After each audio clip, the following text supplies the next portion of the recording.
I actually contacted Jaime for the first time around 2000. We'd worked together in a much smaller capacity on a few projects. I published a magazine, and you did some artwork for that, and yeah, I'd written on him a bit. So you know, we've known each other for a while. Yeah, and we were pretty good friends by the time he asked me to do this book. I was nervous just because it was about Jaime's work, you know, and I wanted to get it right. I mean, I certainly felt like, you know, I had a responsibility for the people that have followed his work for, you know, 25 years now. Yeah, I definitely felt like, you know, people know the work so well that I had a responsibility to kind of, you know, be true to the work. Yeah. Yeah, I thought people were going to come out and say that I didn't deserve it, and stuff like that. And but you know, that's just me being paranoid. But and I thought I was, you know, I think I'm still young, so having an art book makes me feel really old. You know, but you know, it's been almost 30 years, so I guess it was a good timing.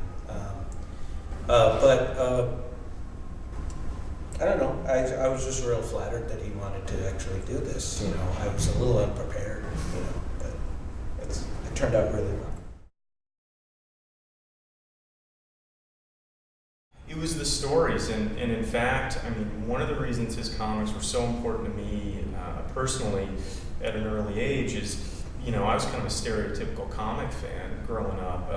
I was like locked into this like superhero world, and you know, really introverted, and like, you know, was kind of that was my whole world. And when I discovered Love and Rockets, I honestly, I mean, you know, not to be too overblown about it, but it like opened up the entire world for me. It made me realize that you could write these incredible stories that were just, you know, really resonated, and they were about people, that you could meet actual people, and not, you know, not in these escapist fantasies, but you know, these characters could have these adventures, and you could know people like this. So, you know, it honestly, it's funny because in signings that we've done, I mean, virtually everybody that comes up to him says, you know, your comics completely changed my world.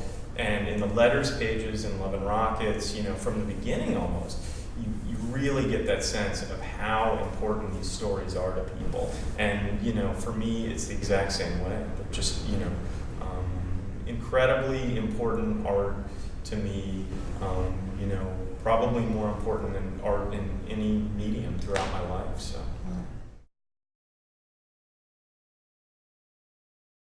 I just, I guess, started off when I was a budding teenager, liking to draw women, you know, curvy women.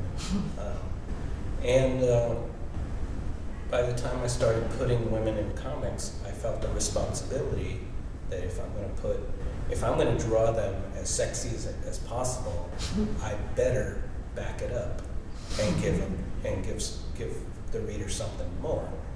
You know, so I put human beings inside, you know, and it just went from there, you know, and I found out that I like writing women. I mean, I still don't know if I'm doing it right, but I just found that I just love I love putting women in situations because for the most part, women will have for a bigger variety of reactions to a situation than males would. You know, they'll, you know, they can be scared and timid, they can be strong, and they can be really mad. They can, you know, just all these things. And most of the guys I know will just clam up and get cold, you know, and then handle it like they gotta be cool, you know. But women I've known I've just seen all different kinds of reactions, you know, and it's because they're just less intimidated by what people think, you know, and things like that.